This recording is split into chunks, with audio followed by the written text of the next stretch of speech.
Assalamualaikum warahmatullahi wabarakatuh. Nama saya Faisal Jaya, Prodi Manajemen. Nah, teman-teman, di video saya sebelumnya saya telah menjelaskan mengenai penerapan konsep motivasi, di mana dalam hal itu kita telah menjelaskan beberapa hal seperti apa sih pengertian motivasi itu, terus elemen-elemen yang mempengaruhi motivasi, terus faktor-faktor yang mempengaruhi motivasi, dan bagaimana penerapan konsep motivasi itu sendiri dalam diri ataupun dalam sebuah organisasi. Nah, di video sebelumnya itu semua kita telah pelajari. Nah, di video kali ini saya akan melanjutkan menjelaskan mengenai bab 6, yaitu penerapan aplikasi konsep motivasi terhadap MRP atau perencanaan kebutuhan material. Nah, jadi di bab 6 ini kita akan lebih kepada membahas mengenai apa sih MRP itu, terus apa hubungan konsep motivasi terhadap MRP itu sendiri. Nah, mungkin sekilas itu yang akan kita pelajari tentang bab 6 ini. Nah, untuk mempersingkat waktu teman-teman, langsung saja kita melihat penjelasannya. Tapi sebelum itu teman-teman, jangan lupa like, subscribe kalau menurut teman-teman ini baik dan bisa memberikan edukasi kepada teman-teman juga dan kepada para sahabat yang lain, maka silakan dibagikan. Nah, tanpa memperpanjang waktu teman-teman, mari kita lihat penjelasannya.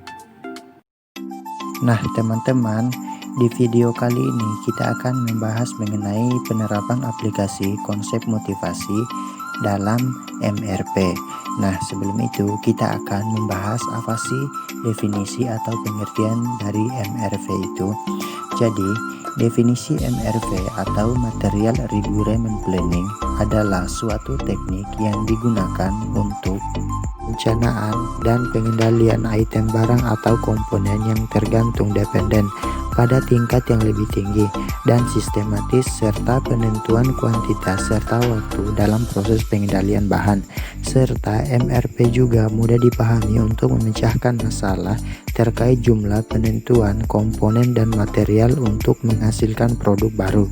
Serta sistem MRP ini memberikan schedule waktu yang terperinci dan tepat. Nah teman-teman, MRP ini atau Material Requirement Planning dalam bahasa Indonesia adalah perencanaan kebutuhan material, adalah bagian penerapan motivasi di mana teknik ini sering digunakan oleh banyak perusahaan, terutama oleh perusahaan-perusahaan manufaktur, karena sistem ini memberikan kemudahan, memberikan efisiensi dalam menentukan jumlah produksi dan pesanan terhadap sebuah perusahaan. Nah teman-teman, kemudian dalam teknik MRP ini terdiri dari 3 bagian utama. Yang pertama input, kedua proses, dan yang ketiga output.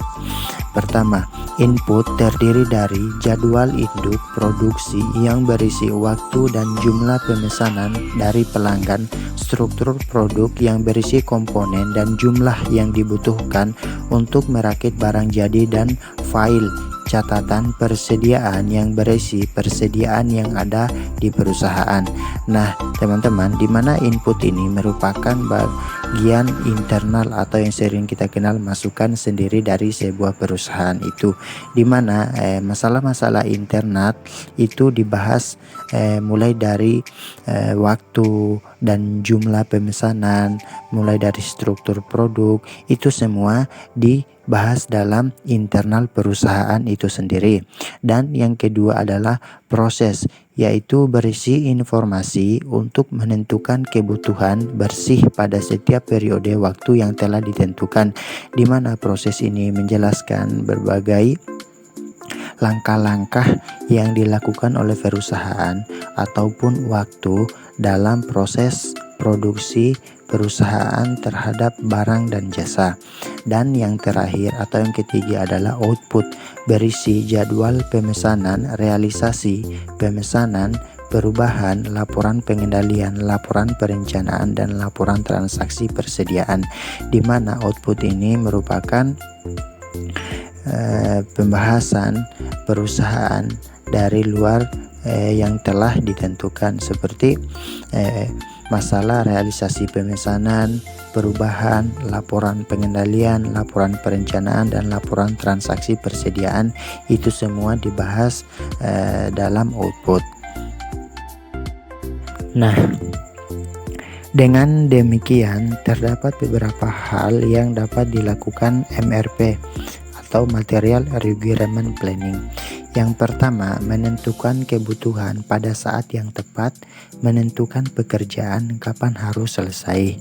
Nah, teman-teman, hal yang dapat dilakukan MRP ini adalah menentukan kebutuhan saat yang tepat, di mana ketika ada kebutuhan perusahaan terhadap produksi, maka MRP ini akan menentukan kebutuhan itu secara tepat sehingga memberikan efisiensi dalam perusahaan tersebut, dan menentukan pekerjaan kapan harus selesai sehingga target yang dicapai bisa lebih optimal, dan menentukan kebutuhan minimal setiap item melalui sistem perjadwalan, di mana setiap kebutuhannya sudah ditentukan oleh item sesuai dengan jadwal yang telah ditentukan.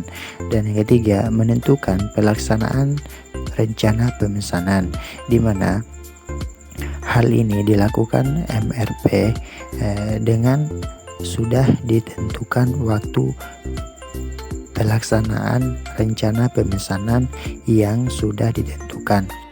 Dan yang terakhir atau keempat, menentukan penjadwalan ulang atau pembatalan jadwal yang disesuaikan dengan kapasitas yang ada, di mana jadwal ataupun waktu yang telah ditentukan bisa saja dibatalkan berdasarkan dengan sesuai kapasitas yang ada, yang telah dikaji dan diteliti secara bersama terhadap sebuah perusahaan tersebut. Nah, kemudian kita akan belajar langkah-langkah proses perhitungan MRP. Yang pertama, menentukan kebutuhan bersih adalah selisih antara kebutuhan kotor dengan persediaan yang ada di tangan. Data yang diperlukan dalam menentukan kebutuhan bersih adalah kebutuhan kotor tiap periode. Dan yang kedua, menentukan jumlah pesanan. Penentuan jumlah pesanan baik untuk item atau komponen didasarkan atas kebutuhan bersih. Ketiga, menentukan BOM atau BOM dan kebutuhan kotor setiap komponen BOM yang ditentukan berdasarkan struktur produk dengan membuat informasi nomor dan jumlah kebutuhan komponen yang di atas dan sumber diperolehnya komponen. Dan yang keempat, menentukan tanggal pesan. Menentukan saat yang tepat untuk melakukan pemesanan dipengaruhi oleh rencana penerimaan dan tenggang waktu pemesanan. Nah, inilah teman-teman langkah-langkah yang sering digunakan dalam teknik MRP ini untuk melakukan perhitungan terhadap jumlah produksi yang telah dikeluarkan oleh perusahaan.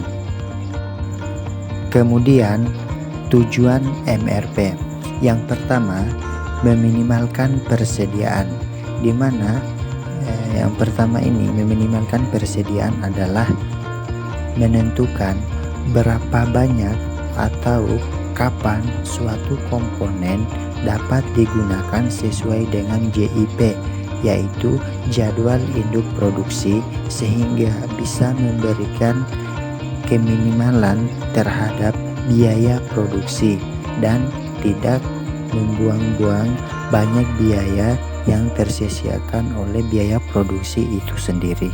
Yang kedua, mengurangi resiko karena keterlambatan produksi atau pengiriman, di mana sistem MRP ini mengidentifikasi bahan ataupun komponen yang diperlukan baik berdasarkan jumlah ataupun waktu produksi, sehingga memperkecil resiko tidak tersedianya bahan yang akan diproduksi atau diproses oleh sebuah perusahaan itu.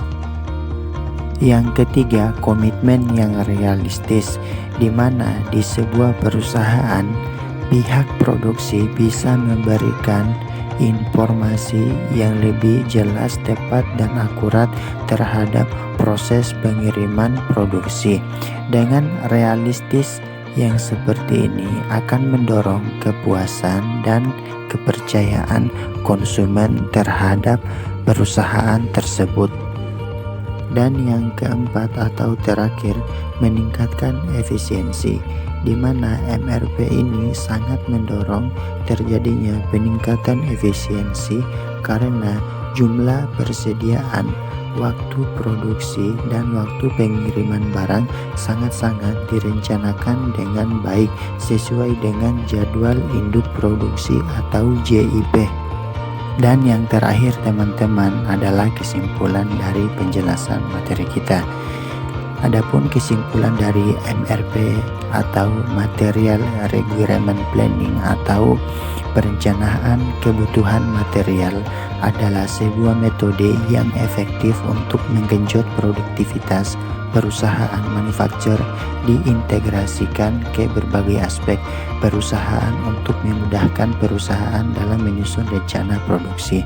Nah teman-teman, jadi MRP itu adalah sebuah teknik yang digunakan oleh perusahaan dalam proses rencana produksi sehingga lebih efisien, sehingga lebih sistematis dalam semua proses produksinya, sehingga dengan seperti ini bisa meningkatkan semangat, bisa memberikan motivasi yang lebih besar lagi kepada para sebuah perusahaan, yang terutama terhadap perusahaan-perusahaan yang manufaktur, karena dengan adanya sistem RP ini memberikan kemudahan, memberikan efisiensi dalam proses produksi barang tersebut dari sebuah perusahaan itu.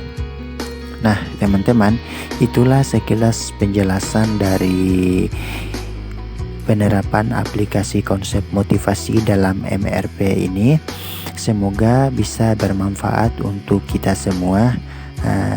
Teman-teman, saya mengajak jangan lupa untuk subscribe, like, komen, dan kalau menurut teman-teman video ini baik dan bisa memberikan edukasi buat kita semua, bisa dibagikan. See you next time teman-teman di video saya selanjutnya, dan saya akhiri. Assalamualaikum warahmatullahi wabarakatuh.